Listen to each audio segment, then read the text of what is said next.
Okay, this is Aaron Atchison again. Aaron Allen Atchison, to be exact. This is the first religious video that I'm gonna do. Um, to let you guys know where I'm coming from, type of things I deal with or dealt with in religion. Um, Dang, my niece done wrote all in this. Okay, y'all can't see that, but anyway, but I also wrote in it. So what I'm gonna do is I'm gonna talk about my first subject, and that's forgiveness. Because again, shout out to Mount Zion Church in Kalamazoo, because they have really helped me. The classes there, the one that I flipped, well, 95% taken. There's about forgiveness from God's point of view, not forgiveness for all these people who claim to forgive and don't really forgive from God's standpoint.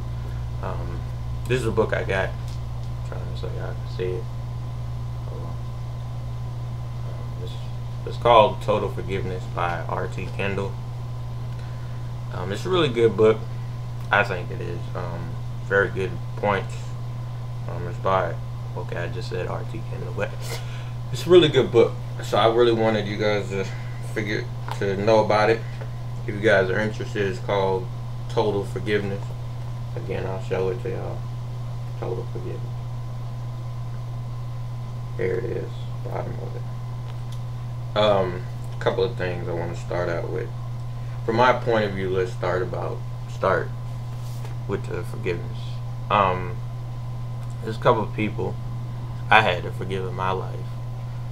I want to start with my father. He passed away in 2008. I love the man. Rest in peace, Freddie Atchison. For all those who know him, knew him, shout outs to y'all. Wonderful man. But the thing was,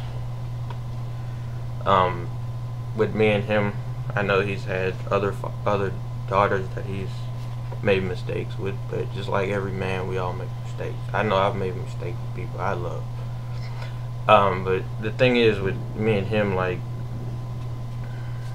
you know, every man wants to raise his son to be a man, and I think he did a pretty good job with that. I think just sometimes he went a little overboard with things. Again, I still love him with all my heart, even before he passed. But this book is really amazing. God is really amazing. I just want to make this video real quick. Hopefully I can upload it. Won't be too long. First thing I wanted to touch on is and let me go back to other people I had to forgive. I think you guys know, watching this, there's a couple people who have said some things about me, said some things about people who I were involved with, mainly ex-friends, ex-associates, have really said bad things about me, about Tiffany, about my friends. It said stuff to them and did stuff to them. I think the people who are watching this, I think y'all know who y'all are. I'm not gonna name any names because I'm not on that tip right now. I just wanted to talk about forgiveness for a second. Again, from God's point of view, not just some random earthly, worldly forgiveness trying to be a better person. Because the only way you're going to be a better person is through God. Trust me, I know. And then the last thing I want to talk about is people who need to forgive me for anything I done said to them, or any nonsense I done said in my part in the past bullshit. The first thing I want to talk about is, I just want to quote some scriptures. Not really quote them, but because people have a problem with the word quoting scripture, because that is true, the devil can quote scriptures. But anyway, back to what I was saying. They have, let me find it real quick. Again, this book is Total Forgiveness. Actually, first I'm gonna talk about one of the stories in the Bible, and it's Joseph. I think most of the religious people know about Joseph. He's the one who had the brothers, and his brothers basically did him wrong, tried to kill him, and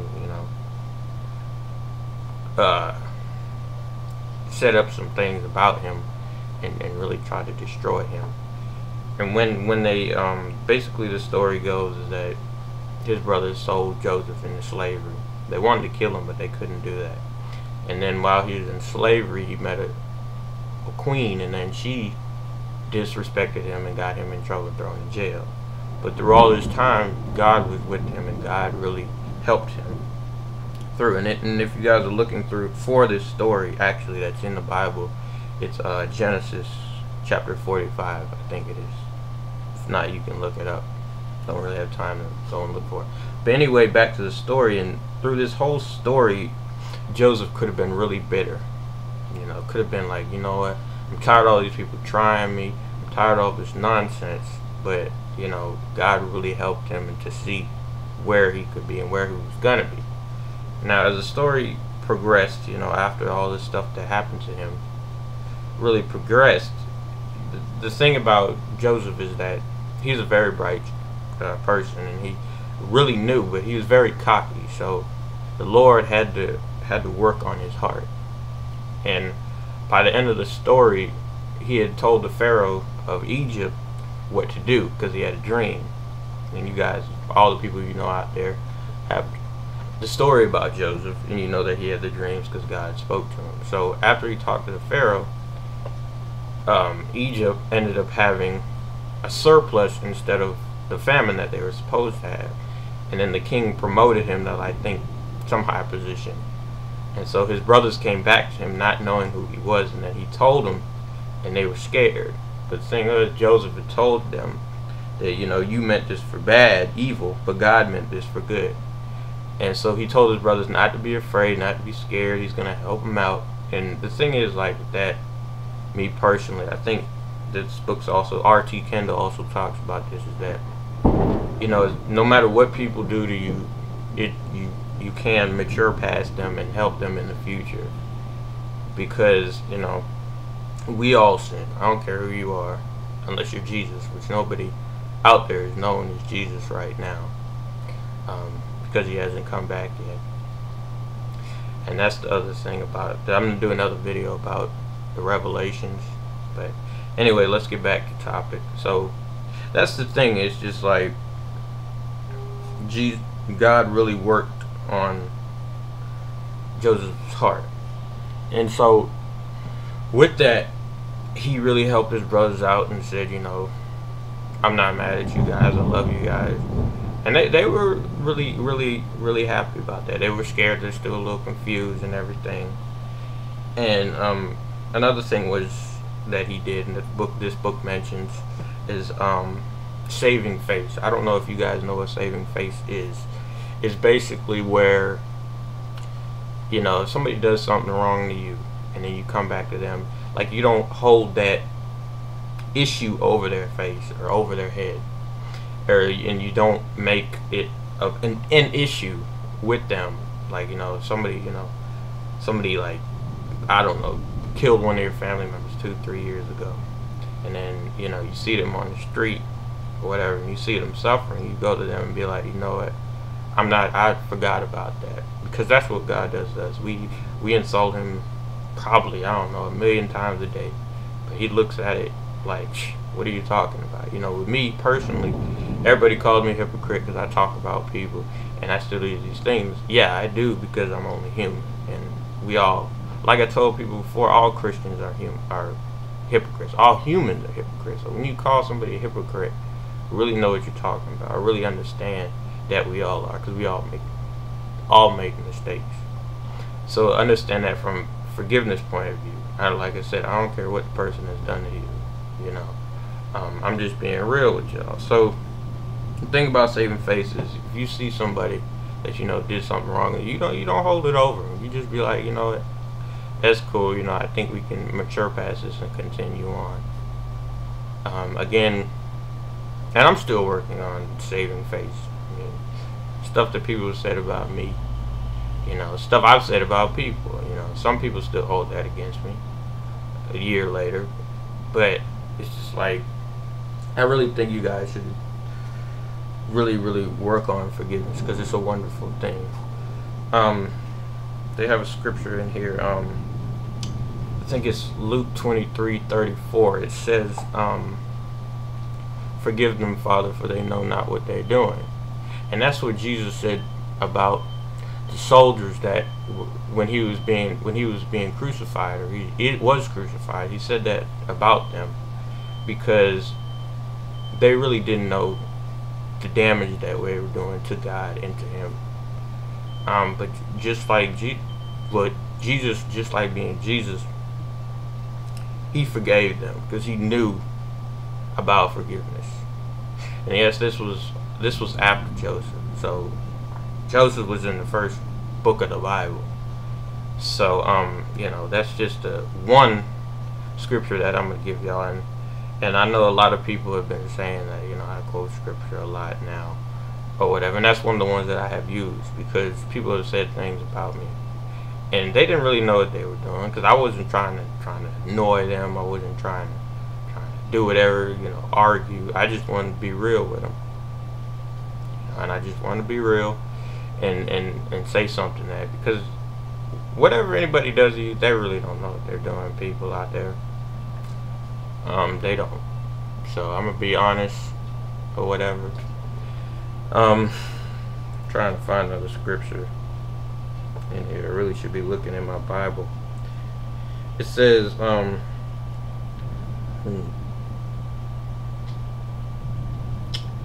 on one second. Let me find some.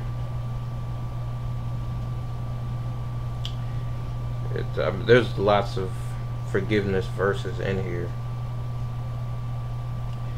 There's another one that it says, "Judge not, or lest be judged," which means basically, you know, if you judge somebody, then God is going to judge you. And I don't mean, well, yes, I do mean judge in any kind of way. If you look at somebody on the street, you know, doing drugs or something, be like, they shouldn't be doing, that's horrible, they're a horrible person. But as soon as you judge them, they're going to judge you. Well, God's going to judge you. So be very careful on how you judge people. People might have said I judge people, but I really don't. I never really have. I mean, people have judged me, but I especially now try not to judge people, even now, to this day. So that's basically what that means. There's another story in the Bible. Can't remember which one it was. I might look for it and tell y'all about it later. And it basically talks about, you know, a king who had a man that owed him money. And this man begged the king to forgive him, saying, you know, I don't have the money, I'll give it to you later, please forgive me. So the king forgave him. The king forgave him. He's like, you know what, don't worry about it. And I think this is one of the parables that Jesus told during his life. And he, you know, so the man, you know, went away. And then another person under this man, under the servant that just asked for his forgiveness, owed that man, owed the servant. And the servant got mad when he owed him money and was like, you know, he beat the man up or something. And then when the king found out about this, and I hope y'all are following this, when the king found out, he's like, you know, I forgave you for the money you owed me, but you can't forgive somebody under you that owes you money. And then the king didn't like this, and you know, the king destroyed the man. I don't remember exactly what he did, but that's basically what God does with us. He says, you know, judge not, or lest be judged, meaning, you know, don't judge other people, otherwise God is going to judge you. I'm probably going to make part 2 to this forgiveness, because I don't want to make this too long. But I really wanted this to be the first video, because forgiveness has really helped me in my life. One little short story I wanted to tell before I end this video. About maybe a couple months ago, I was drinking heavily. I'm not even going, well, not heavily, but I was drinking more than I was supposed to. And I bought, what was it? I bought some alcohol, and I put it in the refrigerator at my sister's house. And I get up the next day and it's gone. You know, she told me she'd thrown it away. Now, I didn't like that. I really didn't, because, you know, I wanted some whenever I wanted to drink. But so the next time, you know, she had bought some alcohol, you know, some wine or whatever. And this is when I had been taking my forgiveness class. And so I really wanted to take that alcohol, and I wanted to throw it away, just like she had did me. But I realized, you know what, I can't do this because, you know, this is not practicing forgiveness. And so I think that God had really showed what I should be doing, which was not, you know, return the favor, and so to speak. So I did. I left it alone. I even mentioned it to her. I was like, you know what, forgiveness is good. You know, I'm not even going to deal with this like this. I'm going to just mature past this and then not even do that. So this is part 1 of forgiveness. I hope it's not too long.